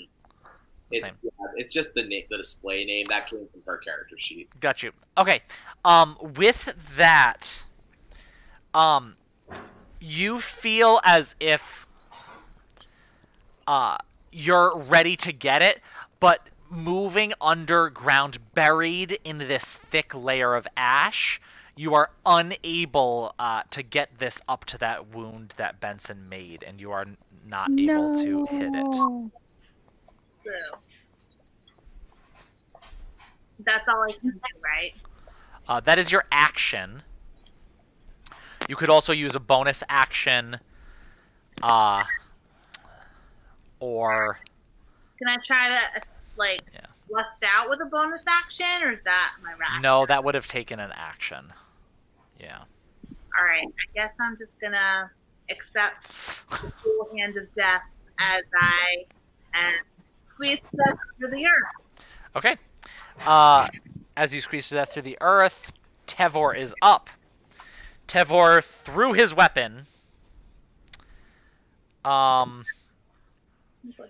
And doesn't have another one. But he really wants to help out the best he can. So he is going to drop out of the sky on top of this creature and try to give it like a pro wrestler's elbow. I'm into it. Right from the sky. That's going to be D20 plus his strength is 2. 13 is not going to hit. Tevor falls directly on his elbow and hurts himself. Just like a little bruise, but you see him wince, although he tries to brush it off as best he can. After he then gets up and looks very scared because he doesn't have his spear. Benson, you're up. Good question. So I know that I can't. It's underground, correct? It is underground. So if I were to just cast Fairy Fire in roughly the area where it is / kind of the direction that it's going, so it's a 20-foot cube, would that still target it? Would it have to still take the Dex savings throw if it's in the area, even though it's underground, or no? You're not entirely sure, but you what? could try it. Yeah, so what I'd like to do is I'd like to cast it in the cube with it kind of catching the end of it, but I'd like it to extend more towards the direction I think it's heading. So Sure. if it continues to move forward, I'd like to still catch it in that zone. I believe Fairy Fire, correct me if I'm wrong, you can cast it in an area or on a creature or object. Read that. Each object in a 20-foot cube within range... Yeah, no, you choose a cube. Mm-hmm. Object effects creature... Shit. I mean, I think that would work. All right, so you're going to cast that? I am, yep. Okay, the Ash Snake is going to make a dexterity save at advantage for that. I don't like this snake. Because it is underground, it gets advantage on dexterity saving throws. But that's only an 11 at advantage. All right. So I think that fails your DC. Cool. Yeah, 'cause I think mine's 15. Yeah, so Fairy Fire does go up, and this dancing colors of lights illuminates the area and the creature within. Q, you need to make a dexterity saving throw at disadvantage because you are grappled. No, I'm just prone. I'm sorry, Rin, not Q. Okay. I have to make a dexterity. Yes, you do. And again, I can't find the grapple rules. Maybe you're supposed to automatically fail dex saves, but I don't think so for grappled. I think it's just disadvantage. That's a 9, so you are also affected by the Fairy Fire, so any attacks against you are also at advantage. Oh no, I didn't think of that. I mean, you were grappled, so they were at advantage anyway. And actually, your tender friend, your very tender friend, must also make one, because he... roll d20 plus 1. He's a 15. Does that... 15. Yours is a 15? Okay, so he makes it. He is unaffected by the Fairy Fire. Alright. We're full right now. With that, Benson, that's your action. Anything else you would like to do? Nope, I'm gonna stay where I am and do what I do. Okay. Q, you're up. Okay. So that's for a minute. Benson's Fairy Fire is a minute. Okay. So I'm gonna get up, which is half my movement, right? Yes. Okay. And no part of the snake is above ground. Correct. Okay. Can I see the direction that it's like kind of moving in? Slightly away from you. It's kind of a little hard to tell. And you do notice it does take a kind of like serpentine path, even when underground, so it's not as if it's like beelining to an area. So it's a little hard to tell. Okay. I'm just gonna kind of follow it a little bit in that general direction. Sure. So I'm closer to it when it comes out. And then I'm gonna hold my action until I can see it again. Okay. After that, it is the ash snake's turn. He's an asshole. The ash snake kind of curls around Q to the other side of you, and then bursts out from the ground.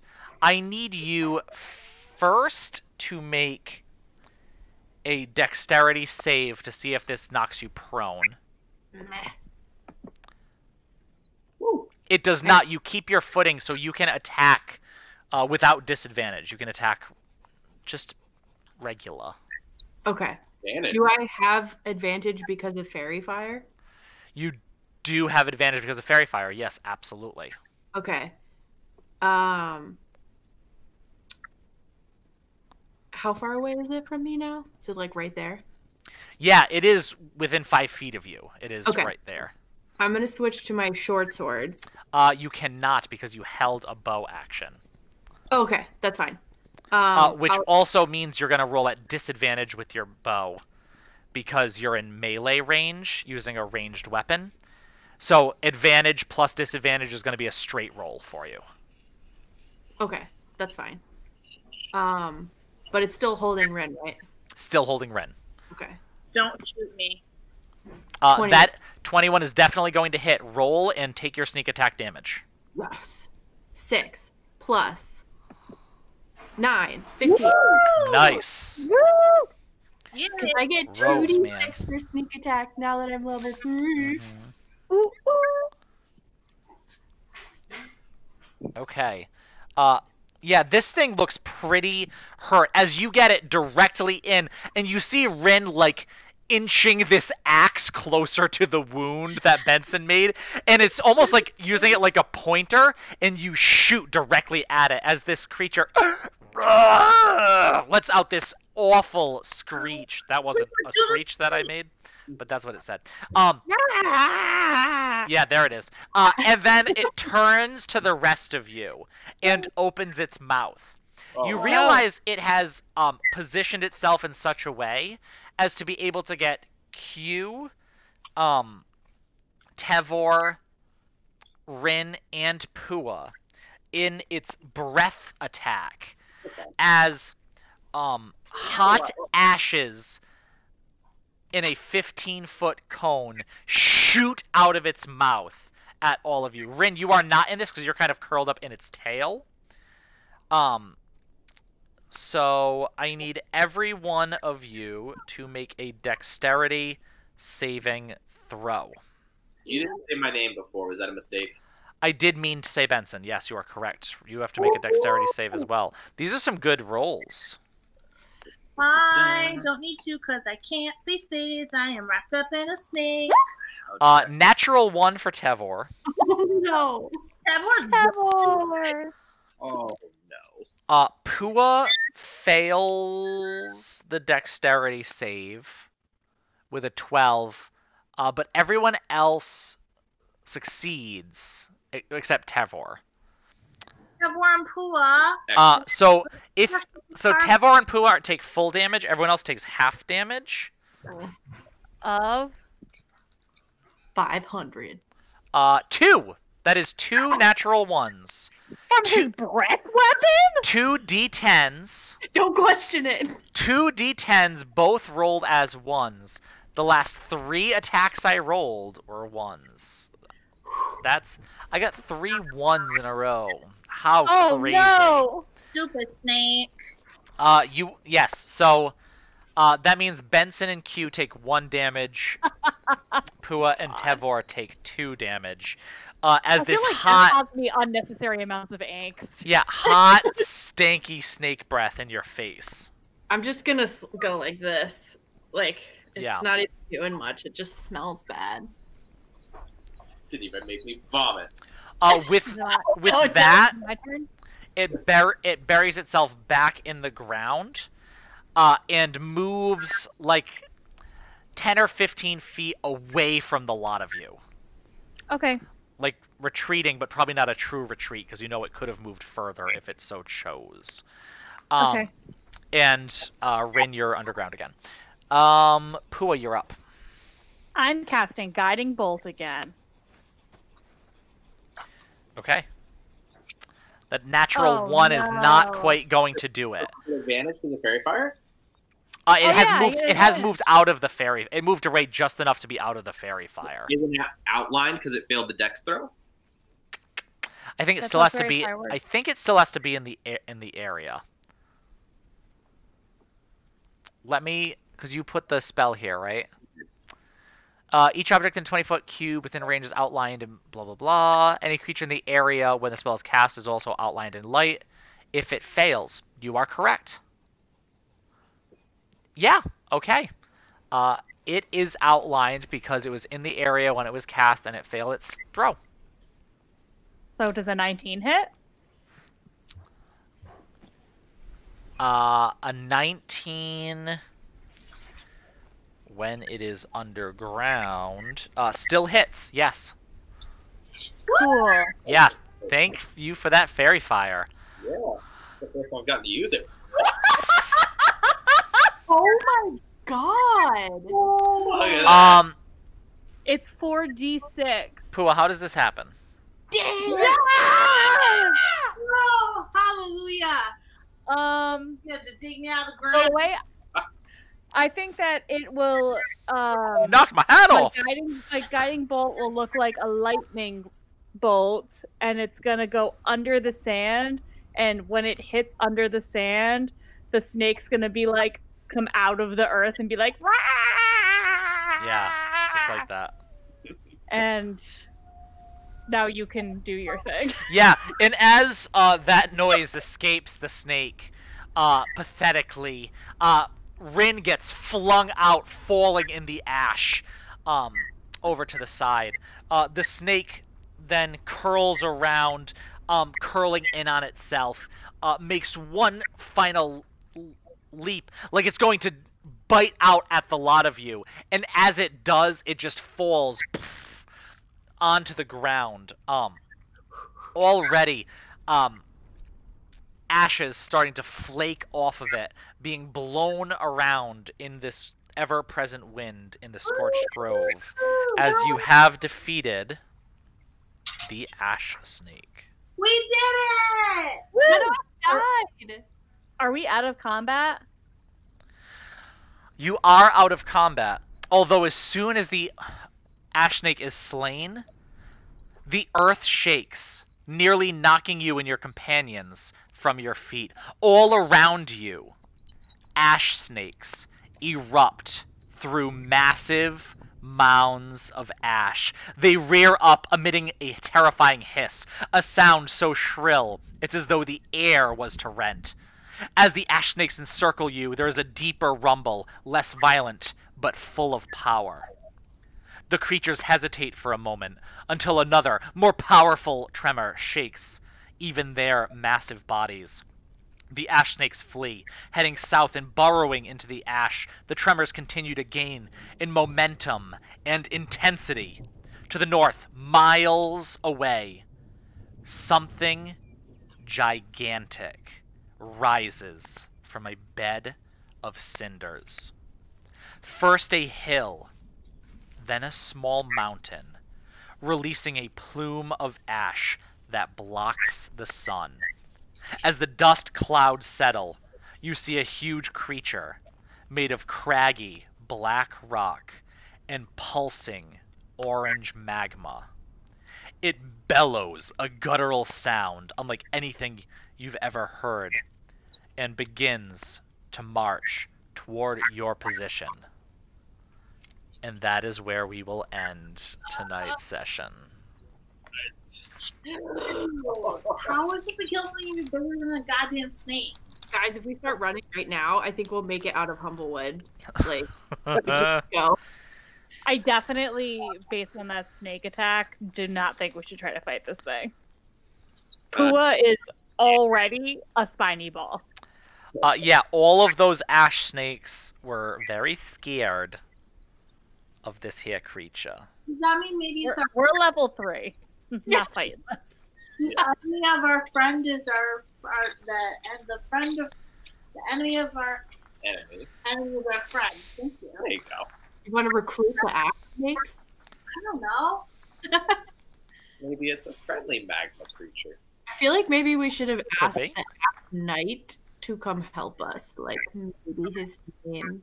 Didn't he disappear though? He disappeared, yeah. Maybe he's here. Yeah, he left. He left to go find his friend. Ash. Yeah. Maybe he fights ash snakes. Maybe Oh, he's- I get it now. Yeah. Okay. Good shit, guys. Woo! That was not an easy battle. I really thought I was gonna die. I did too. I thought you were done. I was like, I'm done though. Bye. I was going to use my bonus action to heal you if I didn't kill it just now, for the record. Thank Yeah, you got a couple really good hits in there with that. I mean, that guiding bolt at the end, but then the sneak attack was really good too. Like Yeah. Time I hit it. those two attacks together were almost half its hit points. you. You know what I mean? Like that's nuts. All right, and you have your very scaredy tender friend who already threw his spear and is currently peeing his pants, and you'll have to Right. help him mop up his trousers next week. Did something. I mean, the last NPC we picked up was, I think, at Susan's place, and he just cried. Yeah. So, Yeah, Is that's not- true. He wasn't a tender though, was he? He was a Scala Academic guy, yeah. from the Avium. That's right. All Oh, right. yeah. That won't come back. All right, guys. Thank you so much for playing Dungeons and Dragons with me. Thank you everyone for watching. At some point, maybe in 2022, I'll upload all these videos so they're all up there. They all exist. They're all here. You all have a great one, and we'll see you for our last stream of 2020 next week. Merry Christmas. Okay. Happy holidays. Bye.